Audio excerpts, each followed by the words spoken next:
Okay. Well, thank you all so much. Thank you, Christine. Nice to see you all here this afternoon.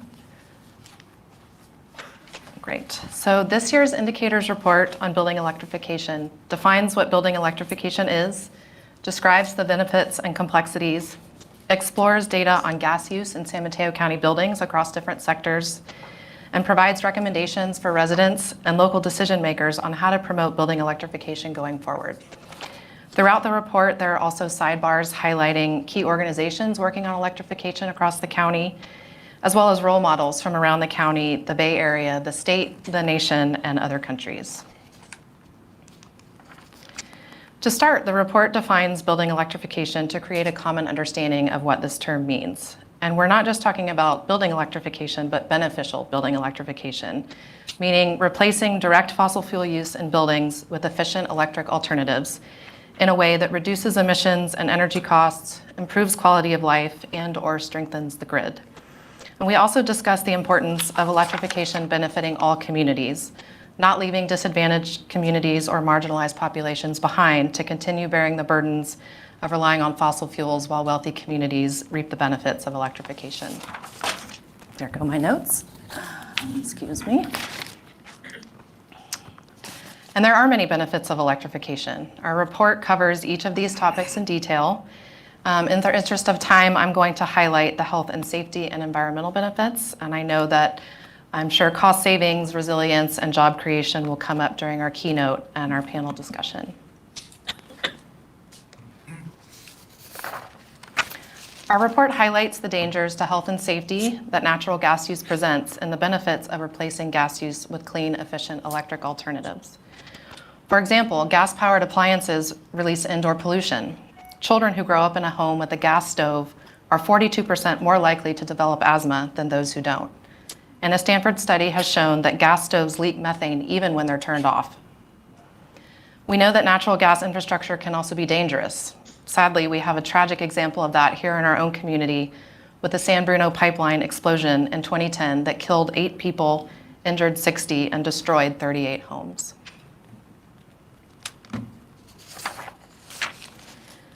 Our report also explores the environmental benefits of building electrification, including data specific to San Mateo County. In California, buildings release at least 25% of the state's greenhouse gas emissions, and likely much more than that when accounting for upstream emissions throughout the gas extraction and delivery system. In San Mateo County homes, over 400,000 gas furnaces and water heaters emit the same amount of greenhouse gas emissions every year as over 100,000 gas-powered cars. And these two uses, water and space heating, account for 90% of the gas use in California's residential buildings and more than 60% in commercial buildings. Throughout the report, we have several original maps that show gas distribution and electricity transmission infrastructure overlaid with fire hazard zones on the left, fault zones in the middle, and areas of forecasted sea level rise on the right, to show the vulnerability of our grid infrastructure. And you can see each of these more clearly in the report itself, and I think we might have the volunteers here with us today who helped create these, Jessica Solis and Pam Riddlemeyer, if you're here, thank you.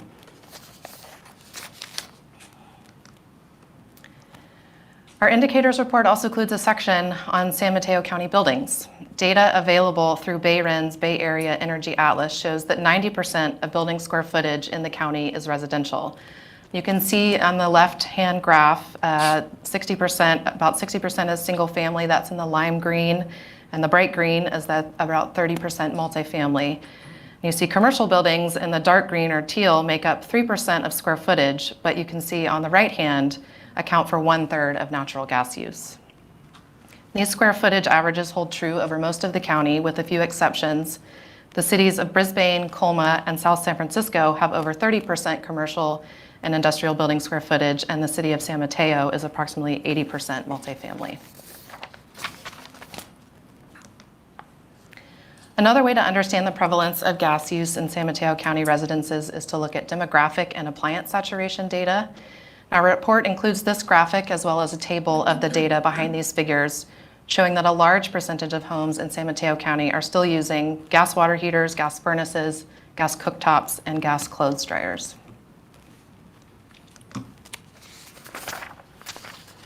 And while we were not able to obtain disaggregated gas usage data for the commercial sector, we did pull data on emissions that come from natural gas combustion.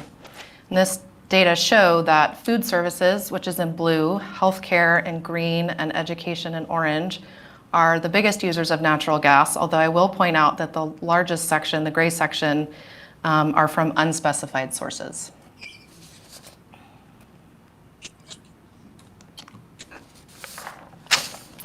Along with the many the many benefits of electrification come a number of complexities. Our report discusses both the challenges and opportunities that these complexities present and solutions that are being explored in each area. In the next few slides, I'll speak to some of the current market conditions for residential and non-residential building electrification, and also touch on the potential impacts to vulnerable communities in our county. And I imagine our panelists will also touch on many of these areas as well, including consumer misperceptions about electrification, which are still widespread, and the limitations of our current power grid and utility structure. Our report explores the market conditions that impact building electrification, including the cost of equipment, project planning, and implementation. The economics of electrification can be limiting. While constructing new all-electric buildings is cost-effective, that's not yet the case for all retrofit scenarios. You can see in this table of data collected by Peninsula Clean Energy that the median installed costs for residential electrification upgrades are still higher than for natural gas replacements. The report describes some of the incentives, rebates, and other financing options that Peninsula Clean Energy, BayREN, and other organizations offer, which are crucial to achieving cost parity. We also have a page highlighting what's included in the Federal Inflation Reduction Act that was signed into law in September and will result in large investments in electrification across the country. And the report also includes a page on the building certification programs that are driving electrification in the commercial sector. Jeannie talked about several of these that are relevant here at Genentech, which is great to hear, like the My Green Lab, LEED, and the Well Building certification.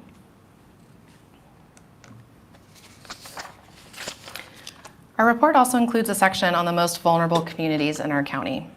The California Environmental Protection Agency identifies disadvantaged communities across the state that are disproportionately burdened by multiple sources of pollution, as well as socioeconomic and health stressors that make them more sensitive to that pollution.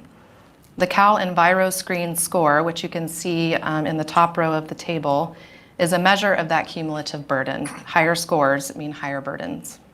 As you can see on this slide, the disadvantaged communities identified by the EPA within San Mateo County, highlighted in red on the map, are predominantly communities of color, with twice the percentage of people living below 200% of the federal poverty level compared to the rest of the county, twice the rate of emergency room visits due to asthma, and 1.5 times the percentage of households that are both housing burdened and low income. The communities in San Mateo County that would benefit the most from electrification in terms of increased health benefits and decreased energy costs, communities like Bellhaven and Menlo Park, East Palo Alto, and North Fair Oaks, also face the most barriers to electrification: low home ownership rates, limited income, and the lack of both social and financial capital. The report includes a section that highlights the concept of foundational equity guardrails that have been developed by cities like Berkeley, San Francisco, and LA to act as the minimum equity standard that any proposed electrification policy must meet.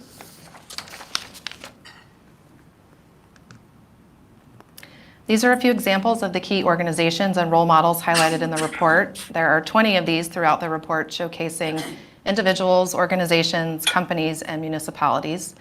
I know you can't read these, they're just examples of what they look like in the report. Do I need to speed up, Christine? Okay. So in the interest of time, I will go to the last slide. The last section in our report looks ahead to an all-electric future, highlighting ways that both residents and local decision makers can help advance building electrification. We know it's not going to be just one road like this map depicts, but lots of roads of different sizes with different destination points.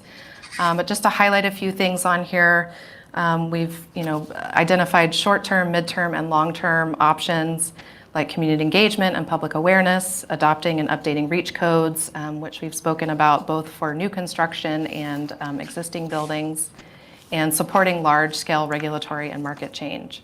In our appendix, there's also a summary of the REACH code progress for each jurisdiction, as well as a page of links to various electrification resources for homeowners, local jurisdictions, and industry professionals.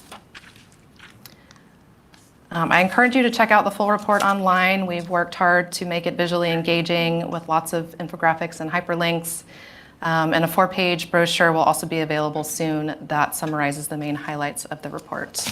In the interest of time, I am going to go ahead now and introduce our keynote speaker. I'm very excited to have him with us today.